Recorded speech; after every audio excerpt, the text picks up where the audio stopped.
Hi guys, welcome to Tife Files TV. We are back again with the latest gossip nyaya dziri kupisa dziri kutenderera pasocial media. Muri sei kumativi ese enyika.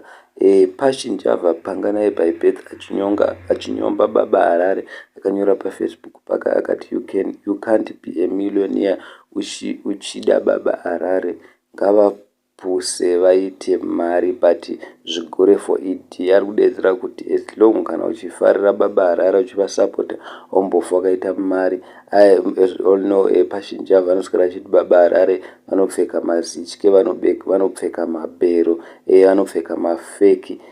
Ndozvekutaura kuna Panganai ari kudedzera kuti iwe mufana iwewe Baba Harare bvuma kupusiswa, mira ndikupusise uita seti uite mari. Adedzera iye Panganai akati zvigure for id, musakangana kuti akamboirasa futi paakadedzera kuti mbavha for id yakazodzika pasi. Adedzera kuti aiwa mufana wanga wakurasika, akati aiwa mbavha hatizobvumi kuti iite for id. Saka asi iye Panganai ari kudedzera kuti kuna Baba Harare bvuma kupusa ndikupusise ndikuitise mari.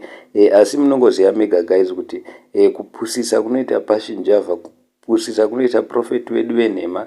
Ziva kuti unobva wapera kupera kuti tu vese vanhu vakapusiswa naprofeti Passion Java vakawanda vacho, they were nowhere to be found. Tarisai vana Ro, tarisai vana Bazuka, vana Pumako, rese kuru irori, tarisai vana DJ Towers.